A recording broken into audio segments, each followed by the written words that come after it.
आज लेकर आए एक अलग ही प्रकार का टॉपिक, बिल्कुल नया है, करंट है और वर्तमान जो परीक्षाएं, प्रतियोगी परीक्षाएं हो सकती हैं उनमें इस टॉपिक से प्रश्न आने की पूरी संभावना है। अपन बात करते हैं एलएसी की।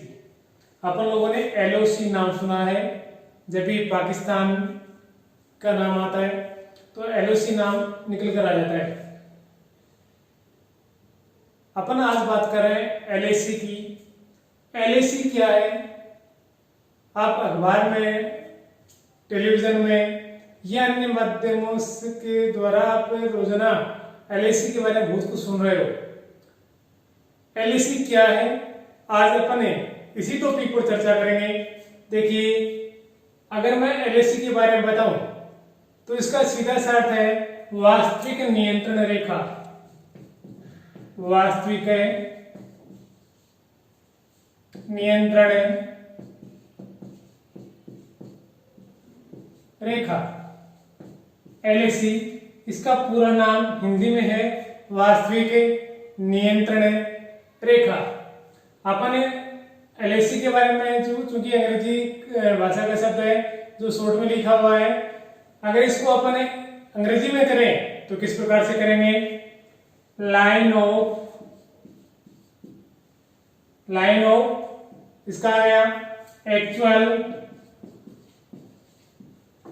लाइन ऑफ एक्चुअल कंट्रोल,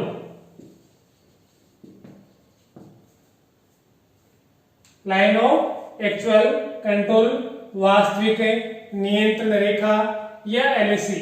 अब बात ये आती है, ये एलएसी है, ये किन देशों के बीच का लाइन है या रेखा है? तो जब भी एलएसी का नाम आए तो आपको नाम याद रखना है भारत, चीन। आप कह सकते हो कि भारत और चीन के बीच की रेखा का तो नाम मैकमोहन रेखा है। मैकमोहन रेखा भारत और चीन की सीमा बनाती है, ये मैकमोहन रेखा। तो फिर आप कहोगे ये एलएसी कहां से आ गया? देखिए, जिस प्रकार से रेड क्लिफ रेखा भारत और पाकिस्तान के दो भागों में डिवाइड करती है और एलओसी पी है, उसी प्रकार से मैकमोहन रेखा अलग है, एलएसी अलग है। अपन इन सारी बातों की चर्चा है आज इस टॉपिक में करने वाले हैं, आप देखते रहिए। अपन शुरुआत से भी चर्चा करेंगे जब भारत आजाद होता है उस समय से लेकर भी, लेकिन पहले थोड़ा सा इनके बारे में देख लें कि एलएसी क्या चीज है। तो देखिए, आप लोग ध्यान से सुनिएगा, ये टॉपिक इसी के लिए बनाया है कि अपन को एलएसी के बारे में पूरी जानकारी हो जाए। ये जो सीनियर क्लास के बच्चे हैं ये भी देखते रहे, क्योंकि उनकी किताब में भी टॉपिक है भारत और चीन का संबंध है, वो पूछ रखा है। उसी प्रकार से जो सेकेंड ईयर के बच्चे हैं, बीए सेकेंड ईयर, उनके भी अंतरराष्ट्रीय संबंध का नाम का एक चैप्टर है जिसमें भी भारत और चीन संबंध के बारे में दे रखा है, तो वो भी देखते रहें। और अन्य जो है उनको भी, चूंकि ये वर्तमान की सारगर्भित कह सकते हो करंट की ज्वलन समस्या है, चूंकि रोजाना नियमित रूप से बनी हुई है, तो इसके बारे में भी जानकारी होनी चाहिए। आप देखते रहिए, सुनते रहिए। देखिए, भारत और चीन की मध्य रेखा का नाम मैकमोहन रेखा है, इसके बारे में अपन को पता है। एलएसी है, ये भारत और चीन के बीच की वास्तविक रेखा है। ठीक है, एलएसी भारत और चीन के बीच वास्तविक सीमा रेखा है। ठीक है, क्लियर? ये 4057 है, याद रखिएगा, 4057 किलोमीटर लंबी ये सीमा रेखा जम्मू कश्मीर, चूंकि भारत में है, जम्मू कश्मीर में भारत अधिकृत क्षेत्र है। ठीक है, और चीन का अधिकृत क्षेत्र कौन सा? अक्साई चीन को अलग करती है। ठीक है, भारत का तो कौन सा? जम्मू कश्मीर का भाग, और चीन का कौन सा? अक्साई चीन का भाग। इनको ये एलएसी अलग करती है। लंबाई कितनी है? 4057 किलोमीटर। अब ये अलग जहां से करती है वहां पर कौन कौन से राज्य आ रहे हैं भारत के, वो देखिएगा। ये लद्दाख, कश्मीर, उत्तराखंड, हिमाचल प्रदेश, सिक्किम और अरुणाचल प्रदेश से होकर ये सीमा रेखा गुजरती है। कौन सी? एलएसी। इसे युद्ध विराम रेखा भी कहा जाता है। इसे युद्ध विराम रेखा भी कहा जाता है। किसको? एलएसी को। इसे युद्ध विराम रेखा क्यों कहा जाता है वो देखिएगा, क्योंकि 1962 के भारत चीन युद्ध के बाद दोनों देशों की जो सेनाएं थी, जहां तैनात थी, जहां भी एक साइड में चीन की थी, एक और भारत की, जहां सेनाएं थी वहीं की वहीं उनको वास्तविक नियंत्रण रेखा मान लिया गया कि जहां पर चीन की सीमा है वो चीन की सीमा हो गई, जहां पर भारत की थी वो भारत की, उसे आगे किसी को भी क्रॉस नहीं करना है। ठीक है, तो ये 1962 का जो चीन युद्ध हुआ था, भारत चीन का युद्ध, उस समय ये एलएसी है, ये अस्तित्व में आई थी। एलएसी की विशेष बात भी आप याद रखिएगा। इसकी विशेष बात क्या है कि सीमा का मैप, एलएसी हमारे मानचित्र में एलएसी के बारे में कहीं पर कोई उल्लेख नहीं मिलता, इसलिए झंझट की समस्या भी है ना चीन के। इस सीमा का मैप पर स्पष्ट रूप से निर्धारित नहीं किया गया है। यही कारण है कि इसे लेकर हमेशा विवाद की स्थिति बनी रहती है कि आखिर दोनों देशों की सीमाएं कहां तक निर्धारित हैं। 1962 की जैसे अभी आप लोगों ने बात भी की कि युद्ध के बाद चीनी सेना जहां मौजूद थी उसे ही वास्तविक नियंत्रण रेखा या एलएसी मान लिया गया, और इसी युद्ध में चीन ने भारत के अधिकार क्षेत्र वाले अक्साई चीन पर कब्जा कर लिया, क्योंकि पहले भारत के अधीन था, उस पर चीन ने कब्जा कर लिया। और ये वजह है कि अंतरराष्ट्रीय समुदाय एलएसी को नहीं मानता है, क्योंकि अंतरराष्ट्रीय समुदाय को पता ही नहीं है कि ये चीज क्या है। अपन एक दो घटनाएं और भी घटित हुई है, उनके बारे में चर्चा करें, लेकिन उससे पहले थोड़ा सा इसके पहले का घटनाक्रम के बारे में बात कर लें, जब चीन एक राष्ट्र भी नहीं बना था और उस समय भारत और चीन के मध्य के संबंध किस प्रकार के थे, उनकी चर्चा करने के बाद में और भी देखते हैं, जैसे कि गलवान घाटी का मामला आ गया, या आपका अभी भारत और जैसे कि भूटान का डोकलाम मामला आया था, उसके बारे में चर्चा करेंगे। थोड़ा सा देखिएगा, भारत और चीन दोनों पड़ोसी देश हैं और विश्व के दो बड़े विकासशील देश हैं। भारत तो विकासशील है ही, चीन भी विकासशील है, विकसित देश नहीं है चीन, विकासशील देश है। दोनों के बीच लंबी सीमा रेखा है। दोनों देशों में प्राचीन काल से ही सांस्कृतिक और आर्थिक संबंध रहे। भारत ने बौद्ध धर्म का प्रचार चीन में किया। चीन के लोग प्राचीन काल से बौद्ध धर्म की शिक्षा ग्रहण करने के लिए नालंदा और तक्षशिला विश्वविद्यालय में आते रहे। नालंदा बिहार में आप लोगों ने नाम सुना होगा, नालंदा कुमारगुप्त ने बनवाया था। विश्वविद्यालय में आते रहते, धर्मपाल का नाम दिया था, तक्षशिला का तब नाम लेते आते रहे, क्योंकि उस समय विश्व में अपने तरह के विश्वविद्यालय शिक्षा के महत्वपूर्ण केंद्र थे। कौन से? ये तो विश्वविद्यालय जहां पर बौद्ध धर्म की शिक्षा दी जा रही थी। कौन से? नालंदा और तक्षशिला विश्वविद्यालय। 1949 में, इसको याद रखिएगा, 1949 में चीन में साम्यवादी शासन की स्थापना हुई। सबसे पहले साम्यवादी शासन की स्थापना किस देश में हुई थी? सोवियत संघ में। और चूंकि 1991 में सोवियत संघ का विघटन भी हो गया, पर इस समय विश्व में साम्यवादी देशों की बात करें तो मुख्यतः केवल चीन ही है जो कि एक साम्यवादी देश है। 1949 में चीन में साम्यवादी शासन की स्थापना होती है। उस समय भी दोनों देशों के बीच मैत्रीपूर्ण संबंध रहे। 1950 में भारत ने चीन के साथ राजनीतिक संबंध स्थापित किए। पहला देश था भारत जिसने सबसे पहले चीन को एक देश की मान्यता प्रदान की थी। इस तरह चीन लोक गणराज्य को मान्यता देने वाला प्रथम गैर समाजवादी देश बना। भारत समाजवादी नहीं है, गैर समाजवादी देश बना। 1954 में चौलाई का नाम लेते हैं और पंडित जवाहरलाल नेहरू का नाम लेते हैं। दोनों ही देश हैं, एक दूसरे के देशों में मैत्रीपूर्ण संबंध बनाने की बात कहते हैं, भाईचारे की बात कहते हैं, संपूर्ण प्रभुत्व संपन्नता की बात कहते हैं। एक दोनों देश हैं, एक दूसरे पर आक्रमण नहीं करें, हस्तक्षेपवादी विचार रखते हैं। और इसी का मिश्रण था कि 1954 में भारत और चीन के मध्य एक समझौता होता है, और वो समझौता कौन सा था? पंचशील का समझौता। पंचशील का समझौता।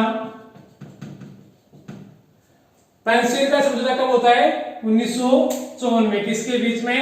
चीन के राष्ट्रपति चौ एन लाई और भारत के प्रधानमंत्री पंडित जवाहरलाल नेहरू के मध्य होता है, और दोनों देश इस पर हस्ताक्षर करते हैं।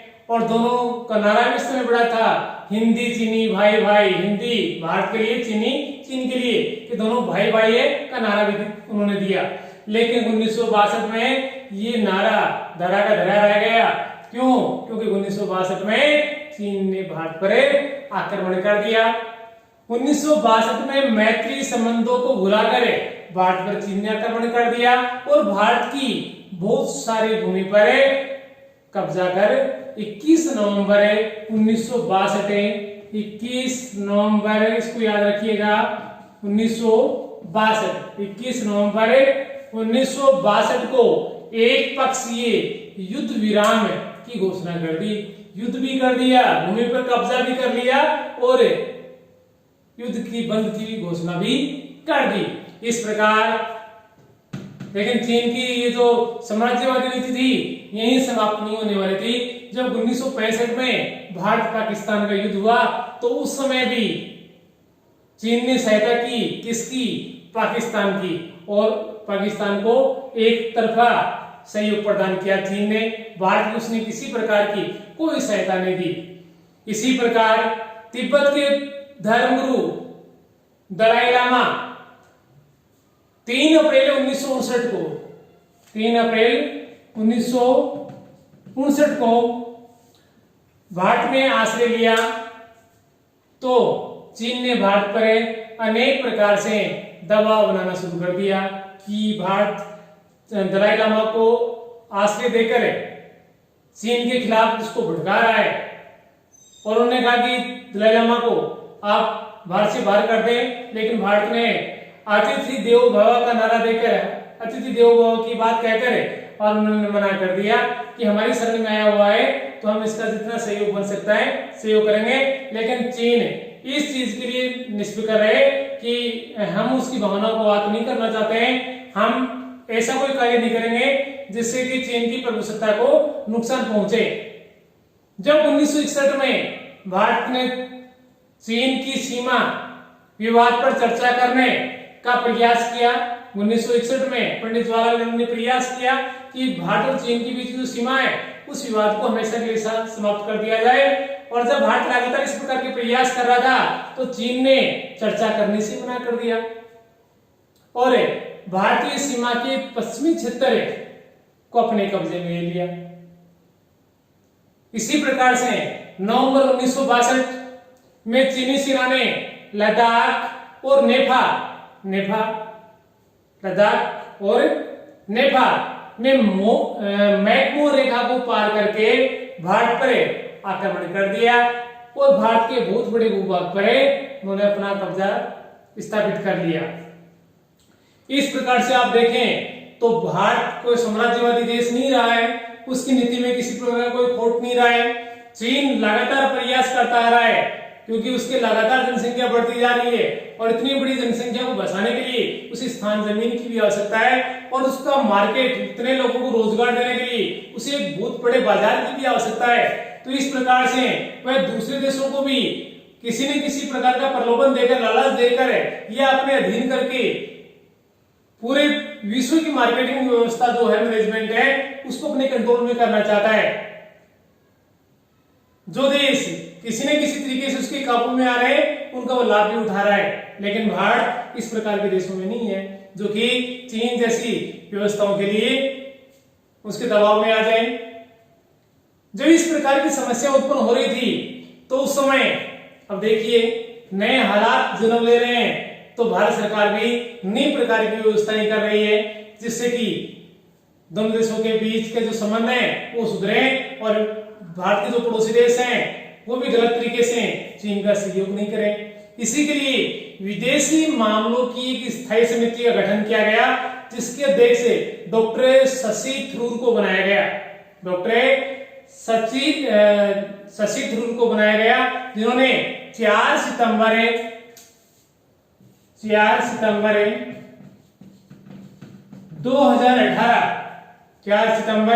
2018 को डोकलाम सीमा स्थिति और अंतरराष्ट्रीय संगठनों में सहयोग सहित भारत चीन संबंधों पर अपनी रिपोर्ट भारत सरकार को सौंपी, जिसकी एक कॉपी उन्होंने संयुक्त राष्ट्र संघ को पहुंचाई थी।